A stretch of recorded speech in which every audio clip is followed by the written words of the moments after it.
விஜய் ஒரு நாணயமான முதலமைச்சர் என்றால் அவர்களுக்கு நம்பிக்கை ஊட்டியிருக்கக்கூடாது. பதவி தருகிறேன் என்று நம்பிக்கை ஊட்டி 25 பேரை ஒரு கட்சியை விட்டு கலைத்து கூட்டி கொண்டு வந்து அவர்களை ஓட்டளிக்க வைத்துவிட்டு நடுத்தரில் விடுவது என்பது கேவலமானது, ரொம்ப கேவலமானது. ஒரு முதலமைச்சருக்கு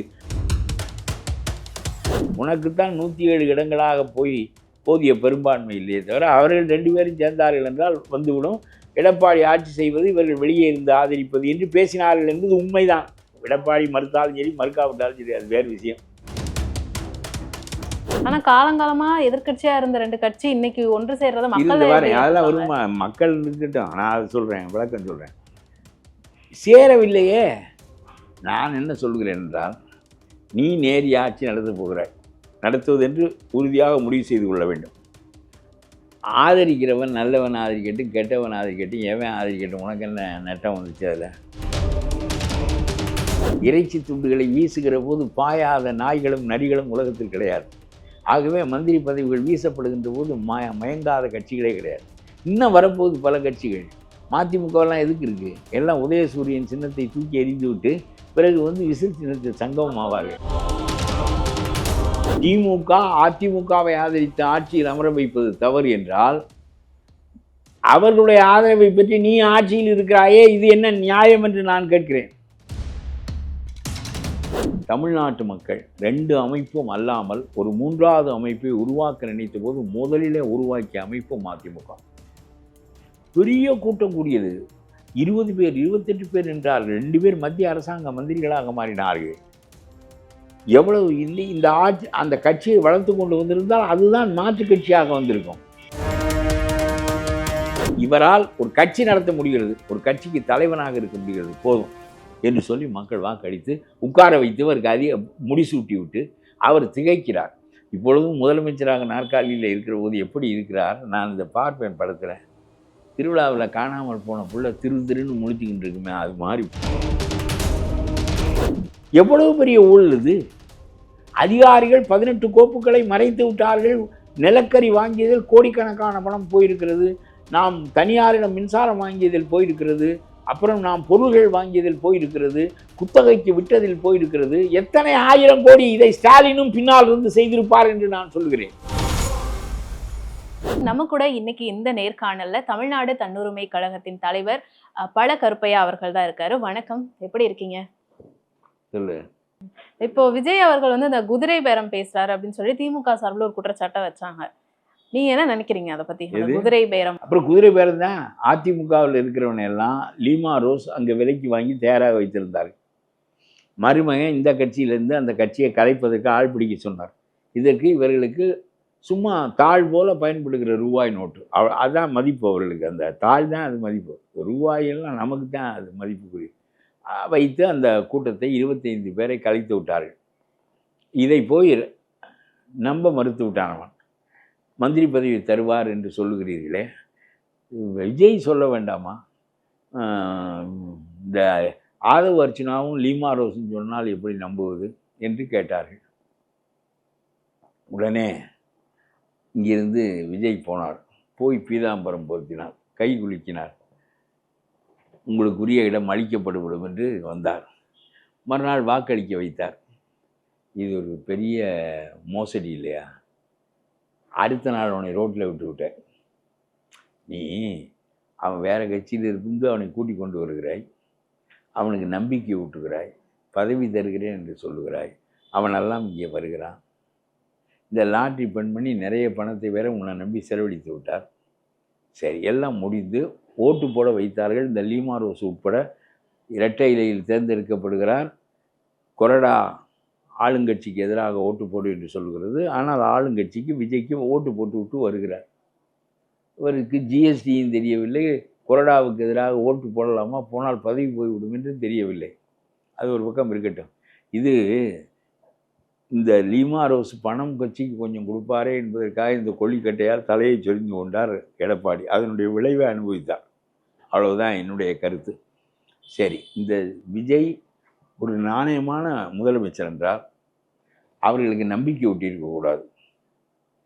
பதவி தருகிறேன் என்று நம்பிக்கை ஊட்டி 25 பேரை ஒரு கட்சியை விட்டு கலைத்து கூட்டி கொண்டு வந்து அவர்களை ஓட்டளிக்க வைத்துவிட்டு நடுத்தரில் விடுவது என்பது கேவலமானது, ரொம்ப கேவலமானது. ஒரு முதலமைச்சருடைய கிரெடிபிலிட்டி, நம்பகத்தன்மை முற்றாக அழிந்துவிடும்.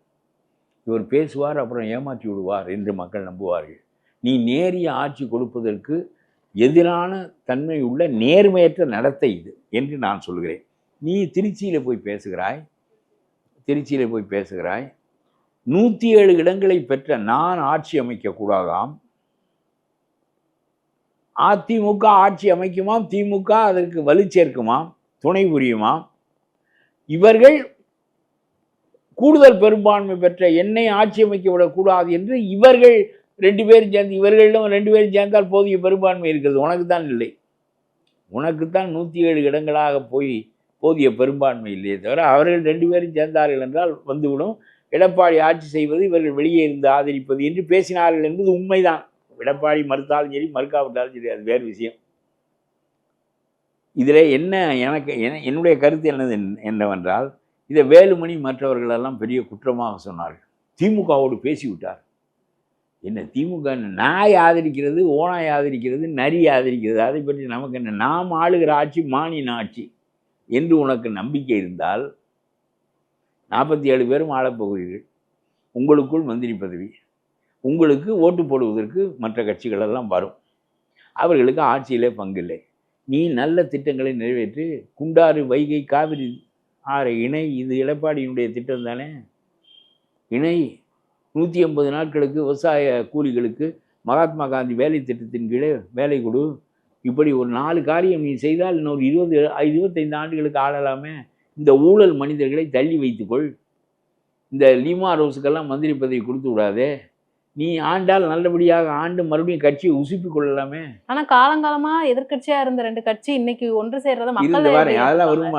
மக்கள் இருக்கட்டும், நான் அதை சொல்றேன், விளக்கம் சொல்றேன். சேரவில்லையே. நான் என்ன சொல்கிறேன் என்றால், நீ நேரிய ஆட்சி நடத்தப் போகிறாய், நடத்துவது என்று உறுதியாக முடிவு செய்து கொள்ள வேண்டும். ஆதரிக்கிறவன் நல்லவன் ஆதரிக்கட்டும், கெட்டவன் ஆதரிக்கட்டும், எவன் ஆதரிக்கட்டும், உனக்கு என்ன நட்டம் வந்துச்சு? அதில் கொள்கை, அப்போ அப்படி கொள்கைன்னு ஒன்று வச்சுருக்காங்க. நம்முடைய கொள்கையை மாற்றிக்கொள்ள சொல்லுவான் அவன். நம்முடைய கொள்கையின்படி ஆளப்போகிறோம், நம்முடைய எம்ஜிஆரின் வழியில் ஆளப்போகிறோம், நம்முடைய திட்டங்களை நிறைவேற்றப் போகிறோம். அவன் ஓட்டு திமுகவின் ஆதரவோடு. அப்படியா? திமுக மற்றவன் எல்லாருடைய ஆதரவு. அதை பற்றி நான் சொல்றது உனக்கு புரியல. நடத்துவது மாநில ஆட்சி என்று வைத்துக்கொள். அதற்கு ஆதரவு நரி கொடுத்தால் என்ன, நாய் கொடுத்தால் என்ன? அவற்றுக்கு அதிகாரத்தில் பங்கில்லை. நான் சொல்வது புரிகிறதா உனக்கு? நீ நேர்மையாக ஆட்சி நடத்தி விட்டு போ. இன்னொரு முறை திரும்ப ஆட்சிக்கு வருவதற்கு தோதாக ஆட்சி நடத்தி விட்டு போ. அவன் ஆதரிப்பது என்ன குற்றம்? அவனுக்கு பங்கு கொடுப்பது தான் குற்றம். நான் சொல்வது புரிகிறதா? அவன் மக்களால் வெறுக்கப்பட்ட ஆட்சி அது. ஆகவே அவனை தோற்கடிப்பது தான் இந்த தேர்தலுடைய முக்கிய நோக்கம். அந்த மனிதனுக்கு ஆட்சியில் நீ பாதி பங்கு கொடுத்து விட்டு ஆள வேண்டும் என்று சொன்னால் திமுகவோடு சேர்ந்து இதை செய்யலாமா என்று கேட்பதில் நியாயம் இருக்கிறது. ஆளப்போவது நீ மட்டுமே. உன்னுடைய திட்டங்களின்படி, உன்னுடைய கொள்கையின்படி நீ ஆளப்போகிறாய். வெளியே இருந்து இந்த அரசாங்கத்திற்கு வேண்டிய ஆதரவை அவன் தரப்போகிறான். அதனுடைய பங்கு எதுவும் அவனுக்கு கிடையாது. அவனுடைய கருத்து எதையும் கேட்டு நம்ம ஆளப்போவதில்லை. இதில் என்ன தப்பு இருக்கிறது என்று எனக்கு தெரியவில்லை. என்னுடைய எளிய அறிவுக்கு புரிந்த வரையிலும் நம்முடைய கொள்கையின்படி, நம்முடைய திட்டங்களின்படி நாம் பெரும்பான்மையை வைத்து கொண்டு ஆண்டால் என்ன, சிறுபான்மையை வைத்து கொண்டு ஆண்டால் என்ன, நாய் ஆதரவு கொடுத்தால் என்ன, நரி ஆதரவு கொடுத்தால் என்ன, நமக்கு அவர்களுக்கு பங்கு கிடையாது. நான் ஒரு இறைச்சி துண்டை அந்த நாய்க்கு போட வேண்டிய தேவை ஏற்பட்டால், அந்த நரிக்கு போட வேண்டிய தேவை ஏற்பட்டால் அது குற்றமுடையது. இது உங்களுடைய. நான் போட மாட்டேன். நான் சைவ கொள்கையின்படி நாடாளுவேன் என்று சொன்னால் எவன் ஆதரித்தால் நமக்கு என்ன வந்தது என்று கேட்கிறேன். இது ஒரு பெரிய குற்றமாக இவர்கள் சொன்னார்கள். அதுக்காக நான் இவ்வளவு விளக்கம் சொல்கிறேன். இன்னொன்று சொல்கிறேன். இந்த விஜய் கேட்கிறார், திருச்சியிலே போய் 107 பேர் வைத்திருக்கிற நான் ஆளக்கூடாதாம், இந்த திமுக காரன் அதிமுக காரனை ஆள வைப்பானாம் அப்படின்னு அவ்வளவு கோபமாக பேசுகிறார். அதனாலே அதிமுகவை உடைத்து விட்டார். அது ஒரு 47 பேர் ஒரு வலுவாக இருந்தால் தானே நீ ஆளுவாய். விஜய் அவர்கள் தெரிஞ்சுதான் அதை பண்றாரு, அதிமுக உடைக்கணும் அப்படின்னு உடைத்தார். உடைத்ததாகவே அவர் உட்கருத்து வைத்து பேசுகிறார். அப்புறம் என்ன எல்லாரும் என்னை கேட்கிறார்கள், நீ போய் அவனுக்கு பீதாம்பரம் பொருத்தி ஓட்டு போட சொல்லி கேட்கலாமா? தப்பான மனிதர்களை, வேலுமணியை, சிவி சண்முகத்தை, கல்குவாரி விஜயபாஸ்கரை, இவர்களெல்லாம் மூளையவே உறிஞ்சி விடுவார்கள். இவர்களையெல்லாம் ஓட்டு போட சொல்லி நீ கேட்கலாமா? அவர்களுக்கு பீதாம்பரம் பொருத்தலாமா? தப்பான மனிதனை எதற்கு நீ ஆதரித்தாய் என்றால், வலுவாக இருப்பதினாலே தானே அவனை திமுக ஆதரிக்க தயாராக இருக்குது. உடை தெரிந்து விட்டால் அந்த கருத்திலே அவர் பேசுகிறார். நான் இப்பொழுது சொல்லுகிறேன், திமுக அதிமுகவை ஆதரிப்பது பெரிய குற்றம் என்றால், நான் சொல்கிறேன், அதிமுக தன் கொள்கைப்படி தன் திட்டப்படி ஆள்வதற்கு நாய் ஆதரித்தால் என்ன, நரி ஆதரித்தால் என்ன என்று நான் கேட்கிறேன். அந்த நரிக்கு நாம் இறைச்சி துண்டை போடாத வரையிலும், பங்கு கொடுக்காத வரையிலும் எவன் ஆதரிப்பதை பற்றியும் நமக்கு ஒன்றும் கவலை இல்லை என்று நான் சொல்லுகிறேன். இப்பொழுது உன்னுடைய ஆட்சிக்கு உனக்கு ஆதரவு கொடுத்திருக்கிறவன் திமுக காரன் தான். உன்னுடைய ஆட்சி யாருடைய பலத்தில் நடக்கிறது? இன்றைக்கு வரையிலும் உன்னுடைய ஆட்சி திமுகவினுடைய பலத்தில் தான் நடக்கிறது. திமுக உனக்கு உன்னுடைய ஆட்சியை வலுப்படுத்துவதற்காகவோ நீ நல்ல விதமாக ஆள வேண்டும் என்பதற்காகவோ ஆதரவு தரவில்லை. அதில் 4 பேரை நீ விலைக்கு வாங்கி விட்டாய், அது வேறு. மந்திரி பதவியை வீசினாய். இறைச்சி துண்டுகளை வீசுகிற போது பாயாத நாய்களும் நரிகளும் உலகத்தில் கிடையாது. ஆகவே மந்திரி பதவிகள் வீசப்படுகின்ற போது மயங்காத கட்சிகளே கிடையாது. இன்னும் வரப்போகுது பல கட்சிகள். மதிமுகவெல்லாம் எதுக்கு இருக்குது? எல்லாம் உதயசூரியன் சின்னத்தை தூக்கி எறிந்து விட்டு பிறகு விசில் சின்னத்தில் சங்கமம் ஆவார்கள். திமுக அதிமுகவை ஆதரித்த ஆட்சியில் அமர வைப்பது தவறு என்றால், அவர்களுடைய ஆதரவை பற்றி நீ ஆட்சியில் இருக்கிறாயே, இது என்ன நியாயம் என்று நான் கேட்கிறேன். இந்த 10 பேர் யார்? அவரிடம் கேட்டுக்கொண்டு வந்து தான் நமக்கு ஆதரவு கொடுத்தான். அதில் 4 பேரை பொறுக்கி 4 பேரை நீ தனியாக பிரித்து கொண்டு விட்டாய் என்பது வேறு. இன்னும் கம்யூனிஸ்டுகள் வெளியே இருக்கிறானே, அவன் பங்கு கேட்கவில்லை ஆட்சியில். அவன் திமுகவோடு கலந்து ஆலோசித்த பிறகுதான் உன்னை ஆதரித்தான். எப்பொழுது வேண்டுமானாலும் நீ போதிய தேர்தலுக்கு போய் இந்த கலைத்து கூட்டி வந்திருக்கிறாய். அதிமுகவில் 4-5 பேர், இன்னும் 2-3 பேர் பொறுக்கி திங்கிறவன் வருவேன். அப்புறம் உதயசூரியன் சின்னத்தில் இன்னும் 10 பேர் வருவேன். எல்லாம் அலைகிறாங்களே. எப்படி உதயசூரியன் சின்னத்தில் நின்று விட்டோமே. அட, ஒரு சின்னம் உனக்கு சொந்த சின்னம் தான் தானே, அதே எதுக்குடா இழந்த? ஒரு சின்னம், 3 சின்னம் என் சின்னம், என் ஆளாக வச்சுக்கிறதுக்காக செய்கிறேன். ஒரு சின்னம் உனக்கு தந்தோம்ல, அந்த ஒரு சின்னத்தில் நிற்க வேண்டியதானே. இந்த சின்னத்தை என்னைக்கு அறிமுகப்படுத்தி என்னைக்கு நம்ம வெற்றி பெறுவது? ஆகவே எம்எல்ஏ ஆவது தான் முக்கியம் என்று கருதித்தானே தவித்தீர்கள் நீங்கள். 40 ஆண்டுகள் 50 ஆண்டுகள் அரசியலில் இருந்து பெரிய கொள்கைகளெல்லாம் பேசி ஈழத்திற்கு துணையாக நின்று விட்டு கடைசியில் ஒரு 4 எம்எல்ஏ 2 எம்எல்ஏ இல்லாவிட்டால் இந்த கட்சி கவிழ்ந்து விடும் என்று நீங்கள் நினைப்பீர்களே. ஆனால் நான் கேட்கிறேன், ஜெயபிரகாஷ் நாராயணன் என்ன பிரதம மந்திரி பதவியில் இருந்தார், வரலாற்றை ஆட்டி வைக்கின்ற மனிதனாக இருந்தார். பதவியில் இருந்தால் தான் செய்ய முடியுமா? இந்திய அரசாங்கம் காந்தியினுடைய காலடியில் கிடந்தது. காந்தி என்ன ராஷ்டிரபதி 16 குதிரை பூட்டிய வண்டியில் பயணம் செய்தார்? என்ன படித்தீர்கள்? என்ன நீங்கள் எல்லாம் கொள்கை வைத்து பேசினீர்கள்? என்ன செய்தீர்கள்? இப்பொழுதும் என்ன பேசுகிறீர்கள்? போய் எந்த திமுகவை அழிப்பதற்காக பெறப்படுத்தீர்களோ அந்த திமுகவோடு நீங்கள் சங்கமமான போதே முடிந்து விட்டது உங்களுடைய கதை. எந்த திமுக வாரிசு அரசியல் என்று சொன்னதோ அந்த வாரிசு அரசியலை நாம் நம்முடைய கட்சியில் நிறைவேற்றினோமே. அவருடைய மகனை கொண்டு வருகிறாரே எம்பியாக. அப்புறம் என்ன?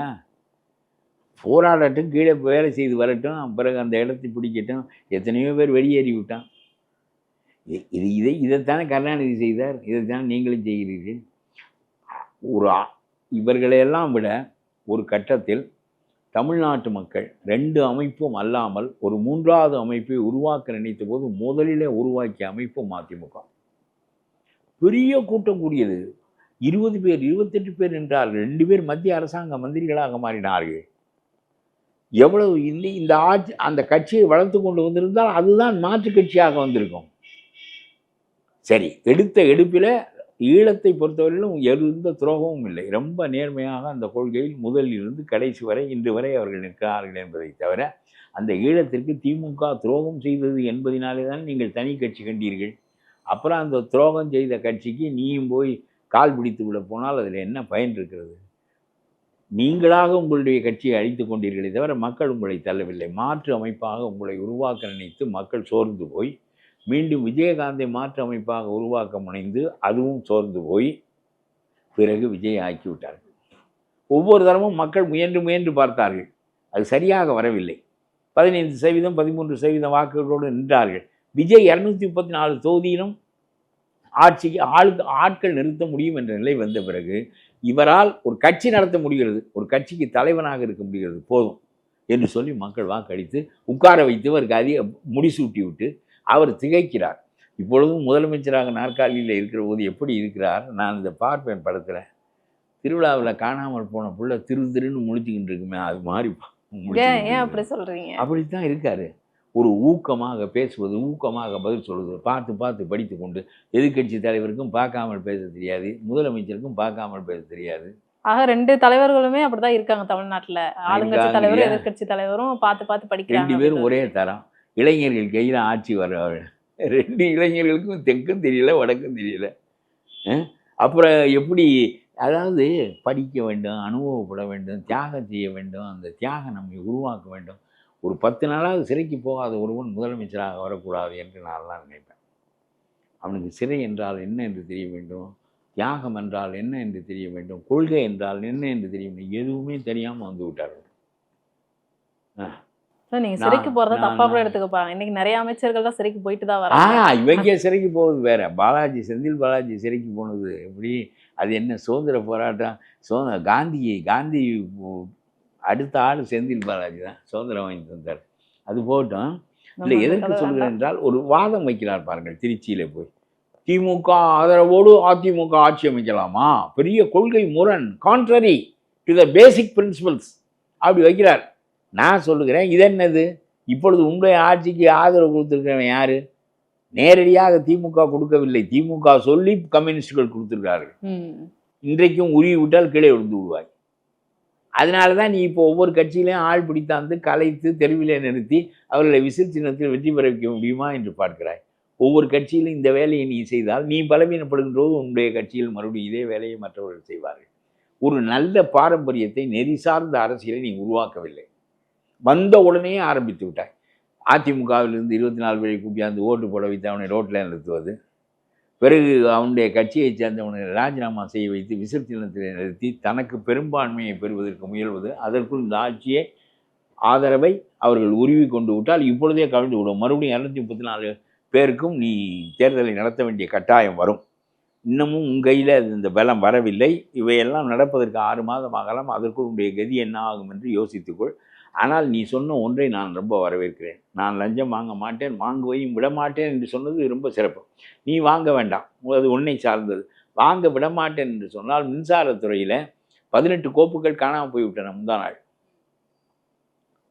நிலக்கரி வாங்கிய ஊழல் எல்லாமே மறைக்கப்பட்டு விட்டது.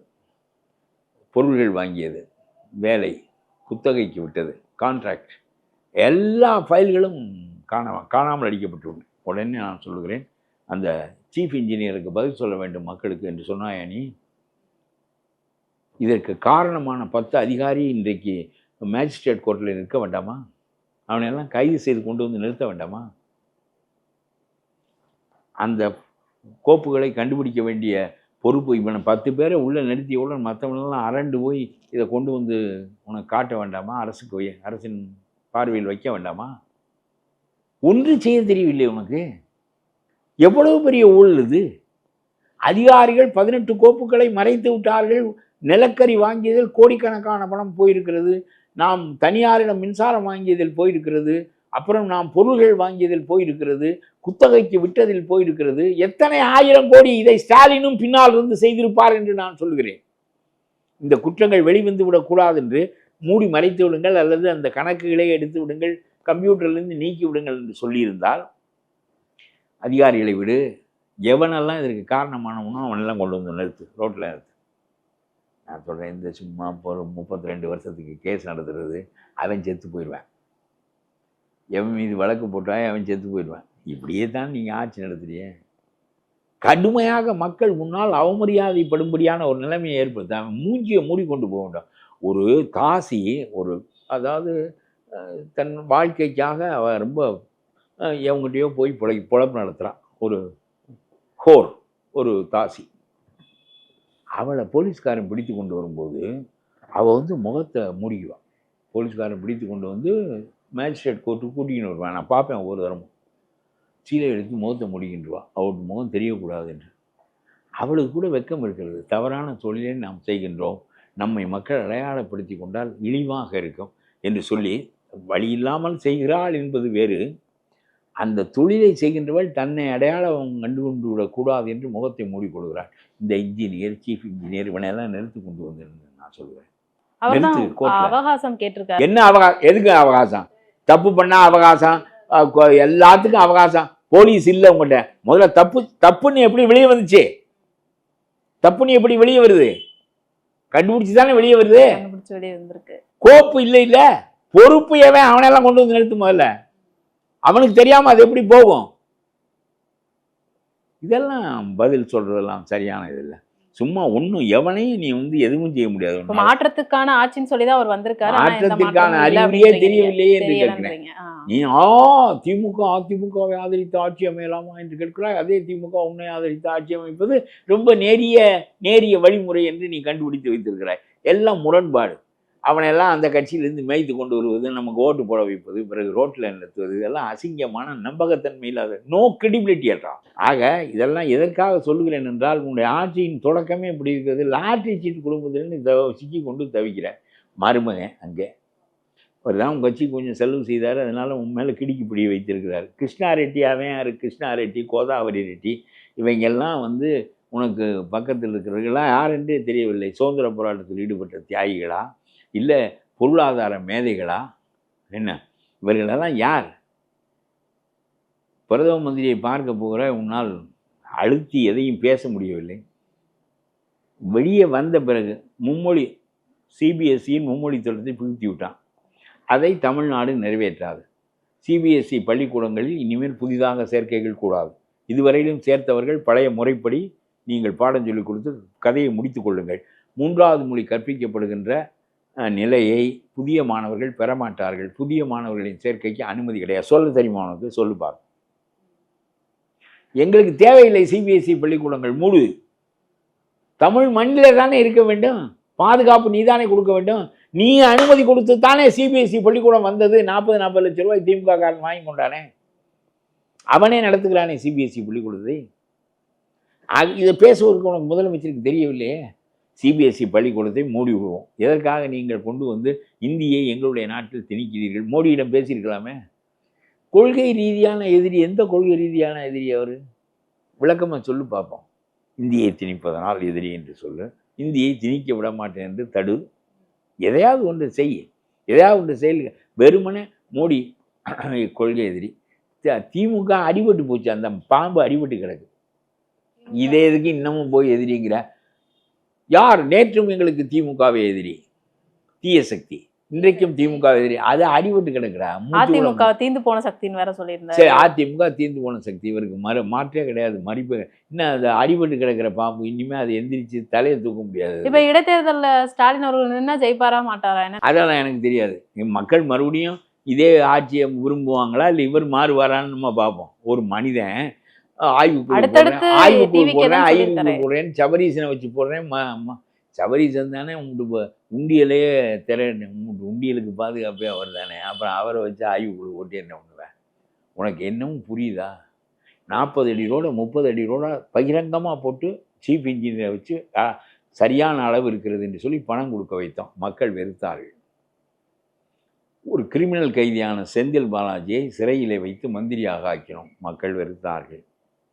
நேருவின் மீது பெரிய ஊழல் குற்றச்சாட்டு வெளிவந்த போது அவரின் மீது நடவடிக்கை எடுக்க விடாமல் பல கோர்ட்டுகளுக்கு இழுத்தடித்து சுப்ரீம் கோர்ட்டில் போய் நிறுத்தினோம்.